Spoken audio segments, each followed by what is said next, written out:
لازلنا في الشابتر اللي هو التمبلتس. طبعا في تمبلتس معقدة تقريبا، فطبعا محتاجة ان احنا نبقى فاهمين اوامر كتير. فمن هنا بدأت اركز اكتر على مجموعة من الاوامر، وكمان مش موضوع كل امر لوحده، لا الاوامر دي بتشتغل ازاي مع بعضها. فالفترة اللي فاتت حاولت اجهز فعلا مجموعة امثلة سهلة متدرجة، بان انا استخدم السمول واللارج والفي لوك اب اندكس والماتش والاف ايرور والرو والروز والكولوم والكولومز، كولوم وكولومز، والماتش كمان زي ما قلت كده. ونشرح حاجات جديدة في الأوامر دي، وعلاقة الأوامر دي بالأري. علاقة الأوامر دي بالأري يعني ازاي الأمر بينفذ كذا حاجة مع بعض من غير ما أنا أعمل نسخ للدالة. دي اللي بنسميها أري، أوامر من نوع الأري زي سمول ولارج. وكل الأوامر هنلاقي فيها فكرة الأري دي، واللي احنا بندوس على شيفت كنترول وانتر. في مثال مهم في بردك هناخده، استخراج البيانات الغير متكررة بشكل. هناخد مثال زي كده. طب ايه اللي انا جهزته؟ بس انا في الملف ده هقول الحاجات اللي جهزتها كلها وعلاقتها ببعضها ايه. الملف الجاي هبدأ اتكلم عن جزء منها وبعدين جزء وهكذا لحد ما اخلص. بعد كده ابدأ اكمل التمبلتس، لان مش هتتفهم اي حاجة من التمبلتس الا التمبلتس اللي جاية يعني، لان فيها حاجات complicated، هي معقدة، ولكن اذا اتفهمت خلاص بقت سهلة ونقدر نعمل بيها شغل كتير. طب انا دلوقتي بفتح الملف اللي انا مجهزه. كنا خدنا المرة اللي فاتت في سمول اند لارج المثال ده وشرحناه، اللي هو بيعمل ايه؟ دالة لارج بقول له هات لي اول، او هنا مثلا لما اقف على المعادلة دي دالة سمول هات لي اول 3، الاولاني والتاني يعني اول 3 مترتبين من الكبير للصغير، اصغر 3 مترتبين من الكبير للصغير، عشان كده كاتب 3 2 1. شرحنا الكلام ده. هنا دي معناها هات لي اكبر 3 مترتبين من الاكبر للتاني، لتاني اكبر لتالت اكبر، وهو ده النتيجة هنا. ده الكلام ده شرحناه بس براجع عليه، خلص على كده. انا هنا كانت معادلات بسيطة جدا عن سمول ولارج، بس كان في حاجة مهمة ان هو جاب لي دول وحطهم هنا. جاب لي الحتة الجديدة ان هو جاب لي ال3 دول فعلا وحطهم. طب الباقيين فين؟ ما جابهمش. طب هيحصل ايه لو انا قلت له هات لي ال7، رتب لي ال7؟ طب هيحصل ايه لو انا قلت له جيت هنا في الخلايا دي وخليتهم اقل من 3، خليتهم رقمين بس، مسحت ده ومسحت ده ومسحت ده ومسحت ده، دول 3، ومسحت ده، شوف عمل ايه؟ رتب لي دول من الكبير للصغير 24، وهنا ده سابه فاضي. طب انا لو مسحت ال24 وكأنه بيرتب كده، بيطبع كده، كأنه بيطبع كده. ليه بقى؟ لان دي من نوع المصفوفة، هو بيجيب النتيجة كلها وبينفذها. يعني انا عايز اقول حاجة بالكلام ده يعني، ولكن طبعا هعمل تراجع عشان الملف ما يبص يعني. نيجي لده، هنا بيطبع 1 2 3. طب انا عايز امسح ده بردك، وامسح ده وامسح ده. جاب لي ال44 دي، انا هكتب ال44 دي هنا وهمسحها من هنا. جاب لي ال44 في الاول، يعني كانت هي في اخر الجدول، رفعها في اول، ولو انا حطيت له رقم هنا 11 هيجيبه ويسيب بقيه الجدول فاضي، يعني كانه بيعمل ازاحه. والحاجات التانية ملهاش لازمه، هو انا قايل له بس هات لي 2 عشان مبين ايه، قلت اجيب اقل من العدد يعني، احط له داتا اقل فيعمل ايه؟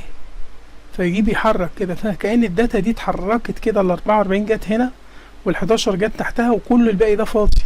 الايرور دي انا هتخلص منها باف ايرور، رو وروز وكولوم وكولومز. تعالى ناخد ده بردك هتكلم فيه. انا هنا اديت ده تمهيد يعني. هقول ايه الفرق بين الرو ريتيرن نمبر اوف روز، والكولوم بتريتيرن عدد الكولومز. انما الرو لوحدها هتريتيرن الرو نمبر.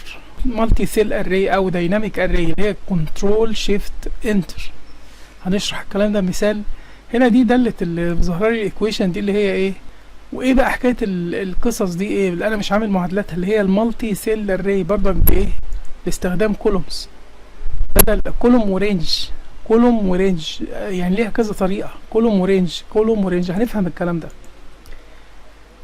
المثال بتاع سمول اند لارج اللي احنا اتكلمنا عنه، كبرته انا وخليت ان انا عايز اجيب اكبر اجيب اصغر 7 من الصغير للكبير اهو. بس هنا بقى الجديد ان انا استخدمت ايه في ايرور في اي حاجة امسحها كده، امسح دي امسح دي امسح دي، جاب لي التلات 11 44 كده وساب لي بقية الجدول، كأنه عمل شيفت، عمل شيفت للخلايا كده. بس الجديد ان انا هنا طورت في استخدمت بس حاجتين. هنا كنت بستخدم الكي اللي هو ترتيب لو كنا بنستخدمه، الفورمولا دي فيها الكي اللي هي بتاعت السمول، فيها الفاليو والكي.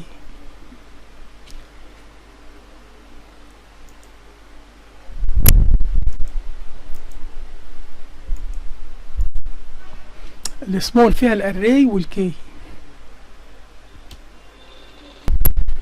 هنا انا اضطريت اكتب الكي بايديا 1 2. طب لو 100 هقعد اكتب 1 2 3 4 5 6 7 8 لحد 100 تبقى مشكلة. هنا طورت، هنا برضك استخدمت المعادلات بشكل بسيط، وهنا طبقت على الرو. دي بتتكلم عن الكولوم ده، رقم الكولوم، يعني دول كولوم بدالة كولوم جايب لي ارقام الكولومز. هنستخدم الكلام ده فلازم نتدرب عليه. هنا بقى استخدمت لارج في نفس الفكرة وجاب لي ايرور. هنا ما كنتش، هنا كنت بستخدم ايه في ايرور، عشان كده شل الايرور. هنا ما استخدمتش، طبعا تبص في المعادلة هنا ما استخدمتش الاف ايرور فجايب لي الايرور، لكن هو نفس التطبيق لما عملت فراغات في الجدول ده. هنا ما استخدمتش استخدمت الاف ايرور سمول، بس ما استخدمتش بقى اللي هي الكي اللي هم الرينج ده، كتبت له 1 2 3 ما استخدمتوش. طورت، استخدمت نطاق معين يجيب لي الايه، يجيب لي الترتيبة دي من غير ما انا اعمله. استخدمت نطاق، والنطاق ده اكون اعرف استخدم النطاق يجيب لي الكي، دي حاجة كويسة. طب هنا لا عادي، كتبت النطاق اللي ما استخدمتش نطاق اللي هو الرينج، يعني استخدمت 1 2 3 اللي هي ارقام دي. طب هنا برضك استخدمت النطاق وبدأت اطبق هنا على الروز مش الروز وهنا طبقت على الكولومز وكولوم وازاي اعمل كولوم ناقص كولوم يدي ايه، ازاي اخلي دالة كولوم تجيب لي النتائج دي كده. يعني بدل يجيب لي ده الكولوم 1 2 3 4 لحد 7، وكولومز تجيب لي 4 تبدأ من الرقم وزايد دي، ده 4 5 كده. وهنا 1 اخلي برضك بكولوم تجيب لي من 1. هعمل ايه؟ هستخدم كولوم بدل كولومز ان هي بيجيب لي وكولومز اللي هي هنا. بعد ما افهم الموضوع ده هقدر بسهولة افهم الكلام ده اللي هي تطبيقات رو كولومز على دي. في نفس الوقت هنا تطبيق الاف ايرور وفكرة النطاق. فكرة بدل ما انا اقعد اكتب النطاق ده بايديا، دي خدت مجهود مني ان انا ازاي بسمول بدل ما اكتب النطاق ده، لان لو عندي اعداد كبيرة جدا هعمل ايه؟ هدخل الكي دي ازاي؟ راجع. عشان كده بقولك كده مراجعة الاوامر دي طبعا ده انت لو عايز تبقى محترف. ده مثال بقى جامد برضك تكملة على كاونت اف معاها سمول معاها في لوك اب معاها اندكس، كل دول مع بعض. ايه القصة؟ القصة بسيطة جدا، ان انا عندي مجموعة ارقام اهي، هي دي الارقام دي انا عايز اعمل استخراج البيانات الغير مكررة بشكل تلقائي من شيت زي اكسل. دي بيانات اهي، انا عندي الاربعة والاربعة دول مكررين. طب انا لو خليت دي 4 ومخليتش دي 4، خليتها 6، خليت دي 7،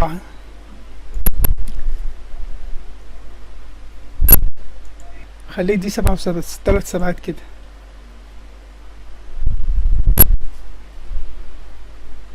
هبص الاقي ان دي لسته ما فيهاش حاجه مكرره. فبص جاب لي الليسته دي كده كلها كامله، قال لي الليسته دي ما فيهاش حاجه مكرره. طب انا كررت الاربعه، هيعمل ايه؟ هيشيل الاربعة من هنا، الخانتين دول خالص، شال الاربعتين. هو طبعا كتب لي ان دي مكررة مرتين وشال لي هنا الاربعتين ما مش موجودين خالص، وهو خانتين اهم، وبدأ يسحب الداتا دي كلها كده. يعني مسح الاربعتين دول وسحب لي الداتا دي كده كلها. طب لو انا خليت ال 111 دي موجود 111 هي كمان، نفس الحركة، سحب كده، شال ال 111 دي خالص لانها متكررة مرتين، وكتب لي الروز بتاعت الحاجات اللي مش مكررة. لو كتبت على دي 111 برضك بدأ يقلل، لو كتبت على دي 111 هي كمان، بقى كل اللي عندي لو كتبت على دي 111. النتيجة انه شغال، جايب لي هنا هم الصفوف دول اللي ما تكرروش، اللي هو في الصف ال 144 وال 16 وال 117، ال 144 وال 16 وال 117. لو استخدمت معاهم الاف ايرور هتطلع لي النتيجة كده.